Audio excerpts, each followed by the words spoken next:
ampun, ya, karena pada akhirnya hakim yang tertinggi yang akan mengadili kita semua dalam berkehidupan adalah Allah Subhanahu wa taala.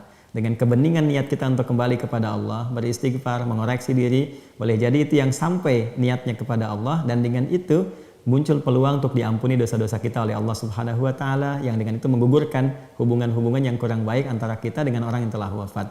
Di mana di antara keterangan yang bisa kita dapati terkait hal demikian, pertama di Quran surah ketiga Ali Imran ayat 133. Wasari'u ila maghfiratin mir rabbikum wa jannatin 'arduhas samawati wal ardu 'iddat lil muttaqin. Bergegaslah engkau.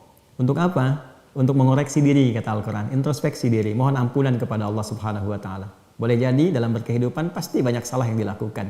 Dan berharaplah yang ideal ketika pulang mendapatkan tempat yang baik. Seperti Anda di dunia nyaman, enak, tempat tinggal bagus. Jangan-jangan di akhirat nestapa. Kata Allah berharap mendapatkan tempat yang baik, yang mulia isi Allah berupa surga yang disiapkan untuk orang takwa. Apa tipikal orang takwa dimaksud? 134-nya. Alladzina yunfiquna fis sarai wad dharra wal kadhimina al ghaidha wal 'afina 'anil nas. Wallahu yuhibbul muhsinin. Orang takwa di sini ternyata ketika disebutkan oleh Allah bukan ciri meningkat ibadah spiritualnya, tapi ibadah sosialnya. Dia yang gemar berbagi, kata Allah. Jangankan dalam keadaan lapang, dalam sulit pun masih mau berbagi pula. Minimal dia merujuk kepada orang lain yang mampu memberi.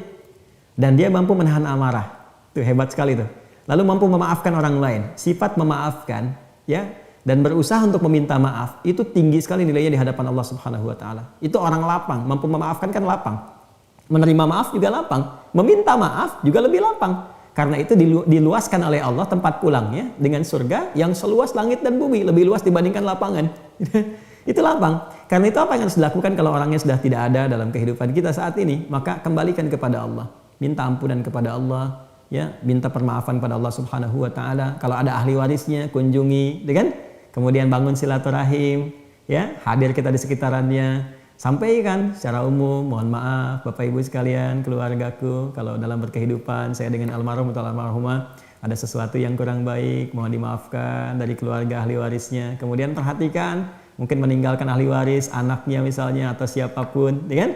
Berikan hadiah yang terbaik. Setelah itu tawakal pada Allah Subhanahu wa taala, dan itu Masya Allah satu sikap yang sangat luar biasa. Bagaimana cirinya bahwa ampunan itu telah kita raih, dosa itu telah dihapuskan, maka muncullah dalam diri kita kelapangan. Satu perasaan lapang yang menjadikan perbuatan-perbuatan kita kemudian lebih terbuka, lebih nyaman, hubungan dengan keluarga yang ditinggalkan juga jadi lebih baik, dan tidak ada sekat lagi yang menjadikan kita merasa terganjal dengan itu kecuali bisikan-bisikan setan saja.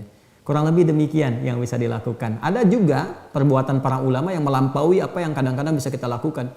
Kadang ada yang bersedekah atas nama orang yang bahkan yang paling unik tuh pernah menyakiti.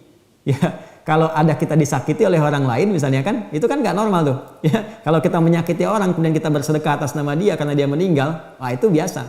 Tapi bersedekah atas nama orang yang menyakiti supaya dia jadi lebih baik, itu yang mahal tuh. Itu yang mahal. Ya, kadang-kadang kan ada orang yang cukup berdoa ya. Ini ada orang yang keliling cari orang fakir, orang miskin, disedekahin tuh orang fakir. Ya dengan niat apa? Dengan niat supaya Allah menjadikan si fulan yang kurang baik jadi baik. itu luar biasa. Itu nanti contohnya banyak sekali, ada di kisah-kisah, ada bagaimana dengan doa. Nabi kan mendoakan Umar bin Khattab tuh supaya jadi baik dengan doa. Makanya kalau ada teman, ya, partner kita atau mitra atau bahkan di keluarga yang kurang baik, minimal kita berdoa, jangan soleh sendiri. Ya, karena surga itu begitu luas, tidak dicukupannya kita untuk seorang. Saya kira demikian ya. Terima kasih. Mudah-mudahan jawabannya bisa mencukupi. Allahu a'lam bishawab.